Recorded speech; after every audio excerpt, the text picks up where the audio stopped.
Bonjour tout le monde, c'est Marina et vous êtes sur le podcast des yeux pour voir et des oreilles pour entendre. Alors dans ce podcast, j'utilise l'artistique, le prophétique, les études bibliques pour naviguer ensemble dans le cœur de Dieu afin d'essayer d'entendre ce qu'il a à nous dire et de voir ce qu'il a à nous montrer. Allez, c'est parti. Alors aujourd'hui, le titre du tableau sur lequel je vais m'appuyer pour cette étude, c'est Cœur réparé au fil d'or. Alors, ce que je m'apprête à vous partager est en lien avec le poème Ces rêves que j'ai posté juste avant. Alors, si vous ne l'avez pas déjà fait avant, je vous invite à vraiment l'écouter jusqu'au bout parce que c'est une petite illustration de ce que je partage aujourd'hui. Donc, quand nous entendons parler du feu dans nos églises, dans les Écritures, eh bien, nous pensons tout de suite à Élie, aux miracles, aux guérisons et aux visitations de l'esprit et nous crions et nous chantons: «Que le feu descende, Saint-Esprit, que ton feu descende, Seigneur» et croyez-moi, je suis la première à le vouloir. Mais la Bible parle aussi d'une autre fonction du feu, celle qui purifie l'or. Alors j'ai regardé sur Google et effectivement, à l'époque de Jésus, pour enlever, les métaux qui étaient mélangés à l'or brut, eh bien, l'or brut devait passer par l'épreuve du feu. Il était fondu dans des creusets en argile et il y avait, que comme ça finalement que les scories pouvaient se détacher de l'or et puis elles remontaient à la surface, comme ça c'était plus facile pour les enlever. Alors cette méthode était très utilisée par les orfèvres romains et hébreux à l'époque et elle est encore utilisée aujourd'hui, on l'appelle la technique de la fusion. Et donc, la Bible nous dit que nous sommes appelés à devenir de l'or pur. Aïe! Waouh! Dans un sens, parce que l'or pur, c'est quand même, prestigieux, c'est beau, quoi. Mais, aïe! Quand même, quand on connaît le procédé, au final. Ça laisse suggérer que ça risque d'être un peu compliqué, quoi. Vous savez, je pense que finalement, bien, les épreuves, elles sont inévitables. Elles permettent d'éprouver notre foi, qui a une valeur inestimable aux yeux de Dieu.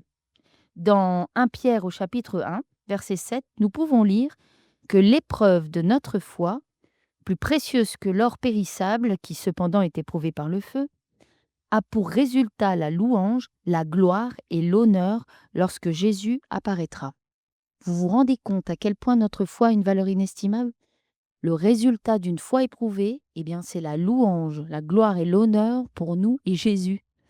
Et Pierre ajoute au verset 9, nous nous réjouirons d'une joie inexprimable, car nous atteindrons le but de notre foi, le salut de notre être. Alors, quand nous vivons des moments difficiles, quand nous passons les vallées de l'ombre de la mort, gardons nos yeux fixés sur ce principe que la mort de certaines choses va produire la vie, comme pour Jésus finalement. C'est par sa mort à la croix qu'a été déversée la vie pour tous ceux qui vont croire. Il a fallu qu'il meure, mais pour que nous ayons la vie. Et ça, c'est une espérance énorme quand nous sommes dans une grande souffrance. Nous avons l'assurance que cela va produire la vie pour nous, mais aussi pour ceux qui nous entourent. Une réparation extraordinaire et parfaite sous tous les plans. De notre misère en sortira notre ministère. Ça, c'est une phrase qu'on entend souvent.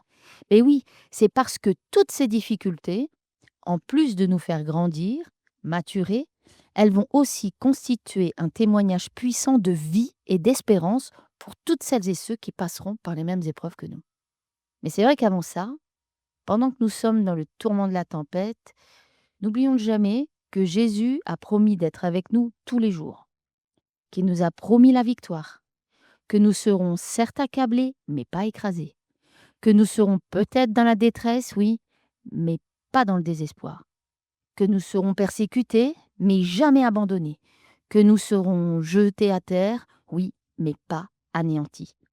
Ça, c'est dans 2 Corinthiens au chapitre 4, versets 8 et 9. Souvenons-nous qu'au bout de cette épreuve, la vie en découlera toujours.